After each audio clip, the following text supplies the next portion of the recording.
మధ్యప్రాచ్యంలో యుద్ధ జ్వాలలు ఉవ్వెత్తున ఎగిసిపడుతున్నాయి. ఇరాన్ లక్ష్యంగా అమెరికా బలగాలు సరికొత్తగా స్వయం రక్షణ దాడులు ప్రారంభించడంతో పరిస్థితి అత్యంత ప్రమాదకరంగా మారింది. ఇరు దేశాల మధ్య జరుగుతున్న ఈ భీకర దాడుల నేపథ్యంలో ఇరాన్ ఒక సంచలన నిర్ణయం తీసుకుంది. ప్రపంచ ఇంధన రవాణాకు అత్యంత కీలకమైన స్ట్రెయిట్ ఆఫ్ హార్మూజ్ జలసంధిని పూర్తిగా క్లోజ్ చేస్తున్నట్టుగా ఇరాన్ సైన్యం ప్రకటించింది.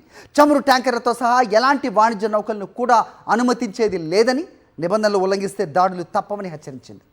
అంటే ఖతార్ దేశం జరిపిన రాయబార చర్చలు ఫెయిల్ అవటం, అమెరికా ఏకంగా ఇరాన్ ఇంధన వనరులపై దాడులకు తెగబడడంతో అంతర్జాతీయంగా ఆందోళన వ్యక్తమవుతున్నాయి. దీనికి సంబంధించిన తాజా అప్డేట్స్ చూద్దాం. అమెరికా హెచ్చరికలను బేఖాతరు చేస్తూ ఇరాన్ అంతర్జాతీయ సమాజాన్ని ఉలిక్కిపడేలా చేసింది.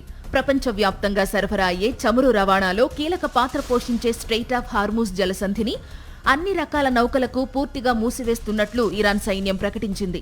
ఈ మార్గం గుండా ఏ నౌక ప్రయాణించినా తమ క్షిపణి దాడులకు బలికాక తప్పదని హెచ్చరించింది. సాధారణంగా నెలకు 3000 వాణిజ్య నౌకలు ప్రయాణించే ఈ జలసంధి మూతపడడంతో ప్రపంచ ఆర్థిక వ్యవస్థపై తీవ్ర ప్రభావం పడే అవకాశం ఉంది. ఇరాన్ వైపు నుంచి ఎదురవుతున్న దూకుడును అడ్డుకట్ట వేసేందుకు అమెరికా సెంట్రల్ కమాండ్ బుధవారం సాయంత్రం నుంచి సరికొత్త దాడుల పర్వాన్ని మొదలుపెట్టింది. ఇరాన్ నిరంతర దూకుడుకు సమాధానంగానే ఈ స్వయం రక్షణ దాడులు చేస్తున్నట్లు యుఎస్ ప్రకటించింది. దక్షిణ రేవు పట్టణమైన బందర్ అబ్బాస్ విమానాశ్రయం, ఎయిర్ బేస్ సమీపంలో భారీ పేలుళ్లు సంభవించాయి. అలాగే సిరిక్, మినాబ్, ఖిష్ దీవుల్లోనూ బాంబుల వర్షం కురిసింది.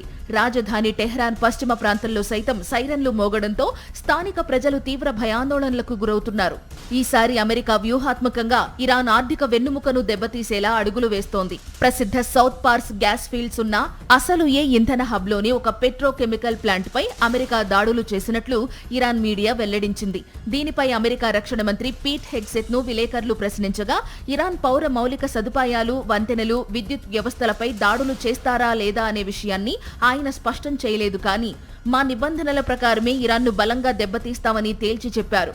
ఖతార్ ప్రతినిధులు జరిపిన మధ్యవర్తిత్వ చర్చలు కూడా విఫలం కావడంతో మధ్యప్రాచ్యం మునుపెన్నడూ లేనంతగా యుద్ధ సంక్షోభంలోకి కూరుకుపోయింది.